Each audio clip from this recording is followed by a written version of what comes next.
So, equidistant chord theorem. In the same circle or in congruent circles, two chords are congruent if and only if they are equidistant from the center of the circle. So, if you know, if EF is congruent to EG,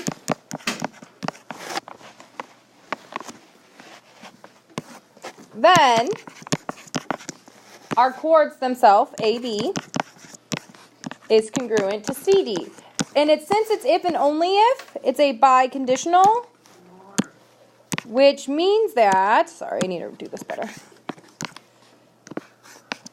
Okay, which means that if CD is congruent to AB, then EF is congruent to EG, meaning it can go both ways.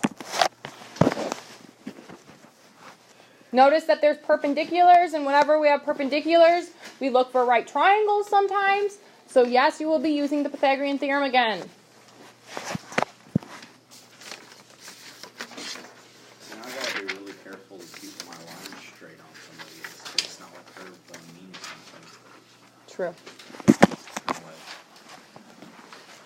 The circles are hard because there's so much information on them, and they're they are practically, like, besides knowing that what a circle is, you guys don't know a lot about the details of a circle. So it's just a lot to remember. So find the value of the variable. So since BP is congruent to PE, you know they're both 3, we know that our chords A, C are congruent, so congruent to FD. So we know that this whole entire chord is congruent to this whole entire chord. So since they're equidistant from the center of the circle, we know that the chords themselves are congruent. So how can I find my variable then, Landon? How can I find my variable then?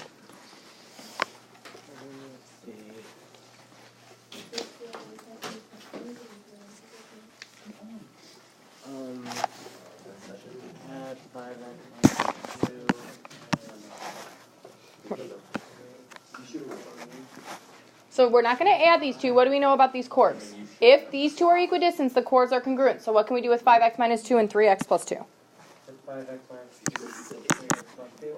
Yes. Sorry if you said that and I didn't hear you. So we have 2x equals 4. So x is 2.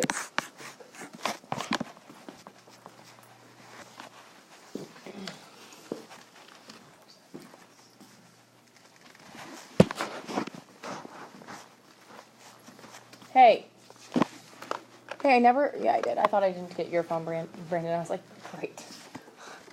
Somebody else's phone you didn't collect. I got the 3 of you that you had. I think. Yeah, I have 3 phones in here. Oh, I see. You just carry around a fake phone for when teachers, they need to take your phone. I mean, I'm sure you guys have extra phones laying around your house. You know the Fresh Time that's like in a lot across from Target? Mm-hmm. Is that in St. Peter's or O'Fallon? Or is it off Highway K? Highway K. There's a new one in St. Peter's, but the one off of Highway K is in O'Fallon. There's a new one in St. Peter's, though. That's on Woodstone, though. Yeah, that's right where my girlfriend lives. Woodstone one? The new one is? That's about where I live. Cool. Probably not. Okay, so if VW is congruent to WX, we know that we know that those two things that are coming from the center are congruent. So since these two are congruent, we know these two are congruent. Because that's what that theorem says.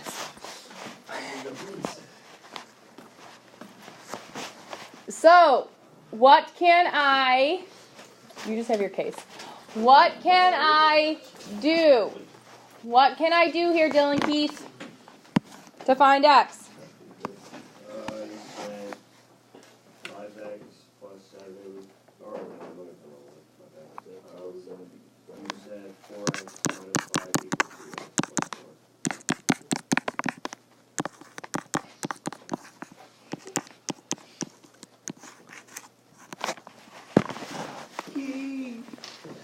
Stop it.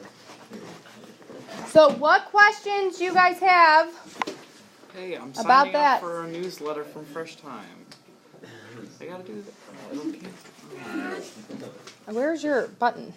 Good luck. I'm trying to. Where's it at? Fine, your phone's just gonna die. I didn't think about that. I'm spiteful. All right. In the diagram, spiting yourself right now. In the diagram, EP is congruent, or EP and EQ are both the same, and they are both 12, which makes them congruent. CD, this whole entire length here, CD, is 5x plus 7, and AB's whole entire length is 7x minus 3. Find the value of x and the radius of the circle. Yes. And when I'm done, because this is very hard. So, we know that PE is congruent to EQ. So, our chords are congruent. So, AB is congruent to CD. Which means that, what can we do with 5x plus 7 and 7x minus 3? Set them equal to each other. Very good. Why can't a man sign up to get some discounts on his groceries? You can, Serious. at the right time, which is not while I'm taking I notes. was taking notes while I was doing No. it. I was writing things, and then I would type in, whatever info it needed. And then that confuses you because you're disconnected from what I'm doing. All right. So, we know... Shh. Stop it. Please. So, CD's length... So, we need to find the radius. CD's length is 5x plus 7. So, if I substitute in 5, I can find the actual length, which is 32. What is half of 32? So CQ equals 16. So why the heck am I doing this? So you know that this is 16. Look at this beautiful line I can draw in to make a radius. So I have a right triangle. So now I drew in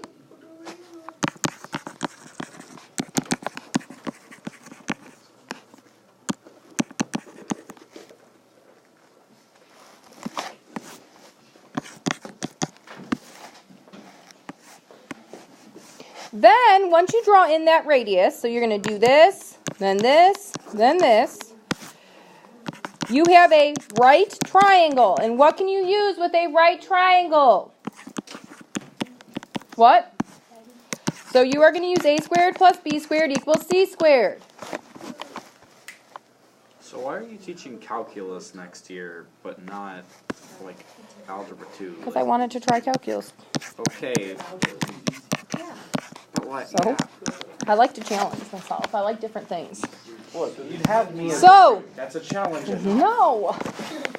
All right. So, CE is what we're trying to find, which is the hypotenuse. So we do 12 squared, which is 144. I think 16 squared is 256, right? Can somebody second that it's 256 for me? 16 times 16. Somebody do it for me. Cameron, do it. No. 16 times 16. Yes. Okay. So that's 400 equals c squared. So that means c's length is 20, and c is the same thing as CE, so we have a radius of 20. So that was a lot of work, so make sure you're understanding what's going on there. Don't worry, we're going to do another problem just like this. Oh my god.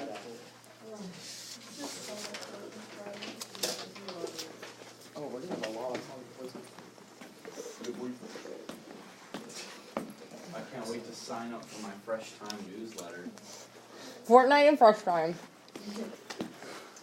You got to get those organic groceries so you can kill some people online. What? It does make What? sense. That's Gotta have that natural feel, man.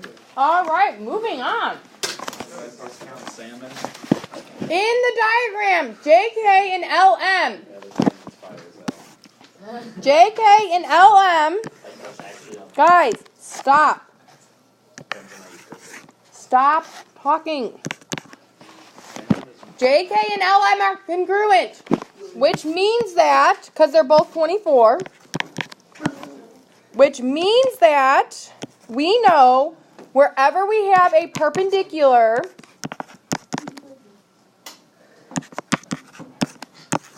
so do you see how these two are perpendicular and these two are perpendicular? So PN is congruent to NQ. So PN is congruent to NQ. So we know that these two are congruent to each other, because they're the ones forming the perpendicular. You have to look for those pieces. Stop it. So if those are congruent, what can we do with 3x and 7x minus 12?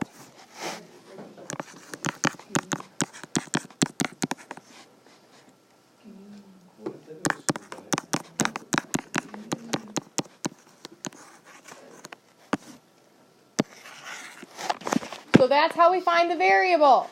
Now we have to find the radius. To find the radius, we need to first figure out what these lengths are here. So I'm going to find Pn by substituting in x. So 3 times 3 is 9. Do I have to take half of that? No. Which one do I have to take half of? So JK is 24. I have to take half of 24 to get to PK, which is 12. So now I know that this is 9 and this is 12, and I can draw in NK to create a right triangle.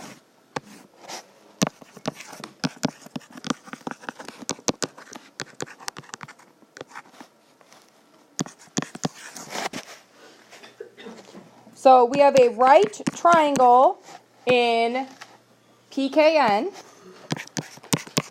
So we now can use a squared plus b squared equals c squared to find our radius.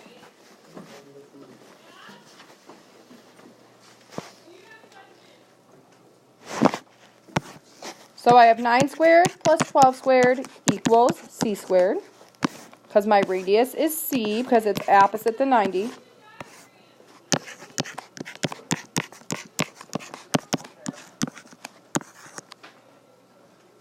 I feel like if you don't have a very piercing voice,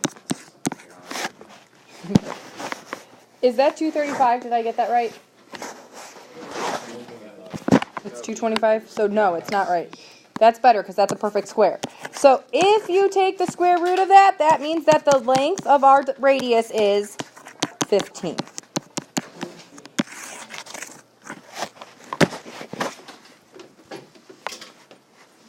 One more problem just like that, and then Ion, you may go to the bathroom, okay?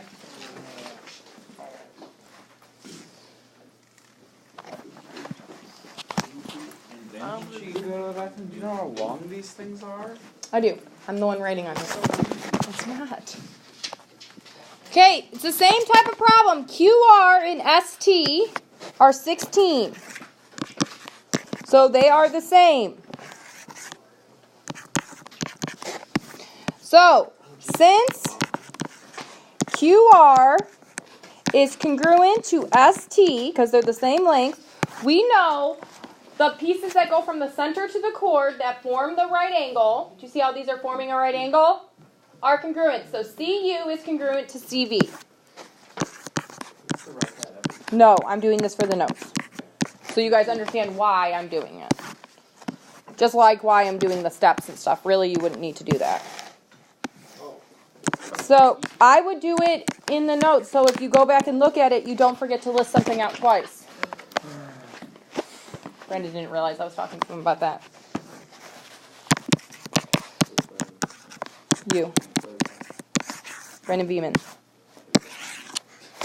Okay, so X is 3. So to find the radius, we substitute an x for one of those pieces. So I'm going to do CU because it's easier. It's 2x. So 2 times 3 is 6. I do not need a half CU. It is not my chord. My chord, however, is QR. And QR is 16. So we do have to half that. Half of 16 is 8. So QU is 8.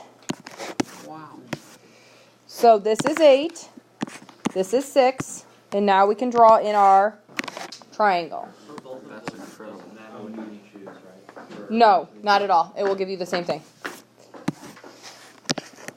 Did I answer your question? Okay. So draw in QC. Stop. So we now have a right triangle QUC.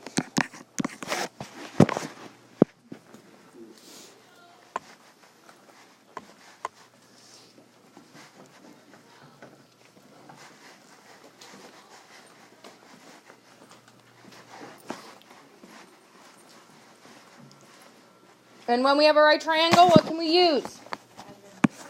Pythagorean theorem. So our radius is the C value. So I have 8 squared plus 6 squared equals C squared.